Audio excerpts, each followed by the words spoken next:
বন্ধুরা, movie starting আমাদের একটা মেয়েকে দেখানো হয় যে একদিন সুইমিং পুলের পাশে বসে সূর্যের তাপ নিচ্ছিল, কিন্তু সে দেখে যে তার বডিতে লাগানোর ক্রিমটা শেষ হয়ে গেছে। এরপর সে সুইমিং পুলের ভেতরে তাকায়, তখন সে দেখে একটা ক্রিমের বোতল জলের উপরে ভাসছে।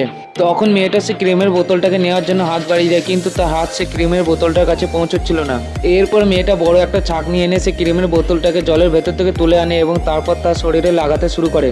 প্রথমে সে ক্রিমটা অল্প লাগিয়ে তার শরীরে চেক করে যে সেটা কাজ করছে কিনা, আর তারপর সে ক্রিমটা তার গোটা শরীরে আস্তে আস্তে করে লাগিয়ে নেয় এবং সূর্যের আলোতে বসে পড়ে। এবং যখন সে মেয়েটা সে গোটা ক্রিমটা তার শরীরে লাগিয়ে ঘুমিয়ে পড়ে, তখন আমরা দেখি যে সে ক্রিমের স্টিকারটা আস্তে আস্তে করে উঠে যাচ্ছে।